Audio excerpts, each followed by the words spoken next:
The citizen soldier, older than our nation, heir to the Minutemen and the stalwart patriots who braved Valley Forge and laid the foundations for our lasting freedoms.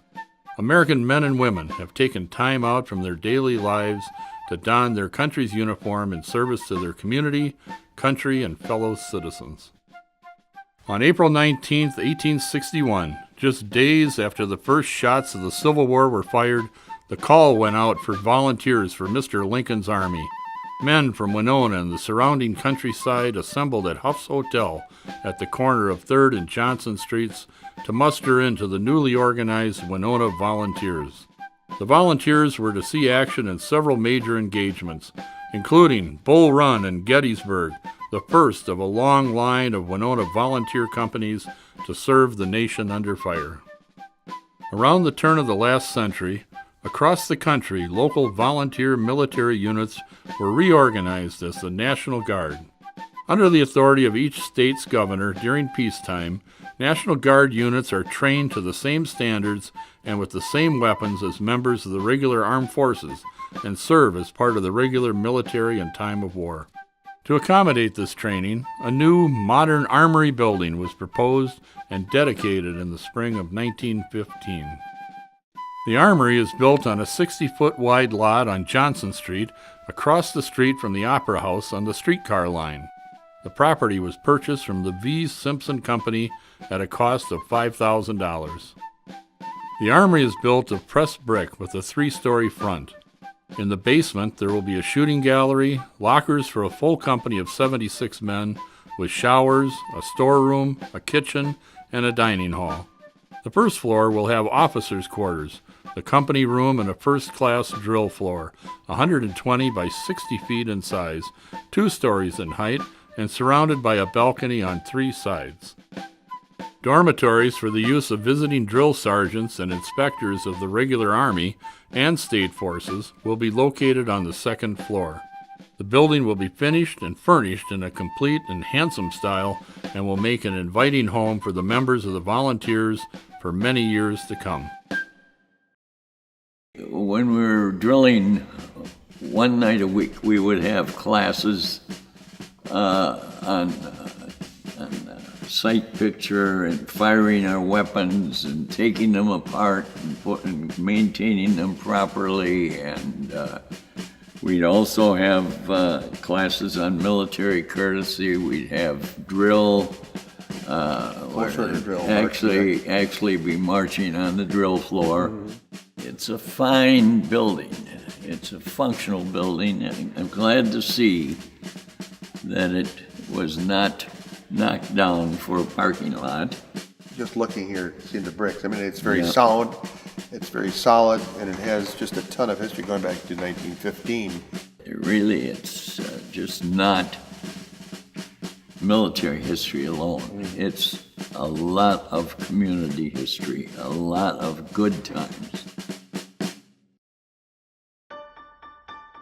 But the Armory building served not only the needs of Winona's citizen soldiers, but was a community center for civilian citizens as well.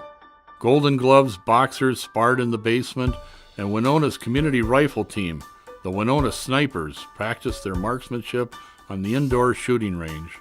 Located in the heart of Winona's downtown entertainment district, it was the site of home and scouting expositions, poultry shows, hobby shows, queen coronations, cooking demonstrations, pro wrestling matches, a roller skating rink, and a regular schedule of community dances.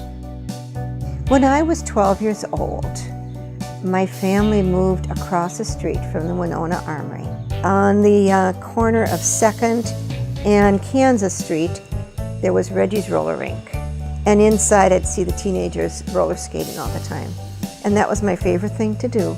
And I loved to roller skate, so that's where I started to roller skate. It was the most exciting day of my life when the Reggie's rink closed and the person who ran it started a roller skating rink at the Armory.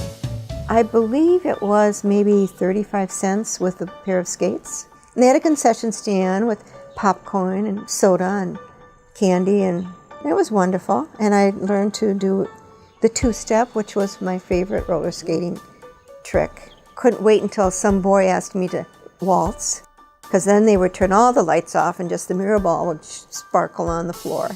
At the old Armory, every Saturday night, they had a dance, old-time dance. Somehow or another, was able to get there every Saturday night with my friend because we wanted to pick up a guy, I suppose, or I don't know what we wanted to do. So we danced a mile a minute, just mostly the two-step and the waltzes. So anyway, that is where I met Roman, because he was shy, but he got up the nerve when I was standing there to ask me to dance.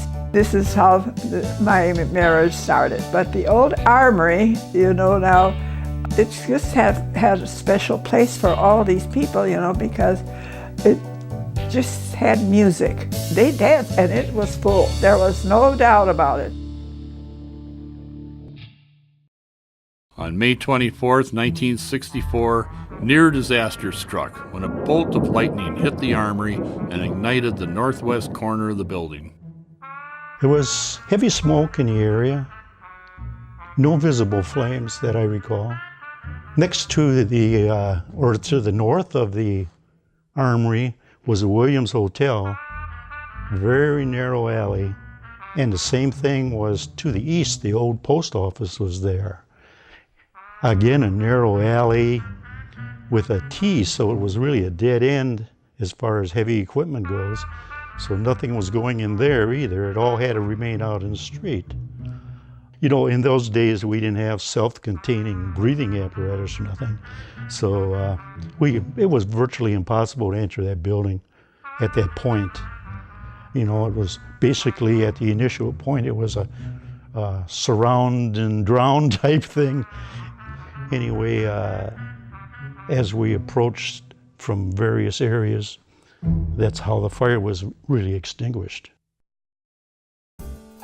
Repairs were made and the old armory was put back into service, but not before plans were in the works for a new armory building, designed to be better suited to the needs of a modernized National Guard. The new armory building was dedicated on November 1st, 1970, and about a year later the city of Winona bought the Johnson Street Armory building from the state of Minnesota with funds provided by the Laird Norton Company.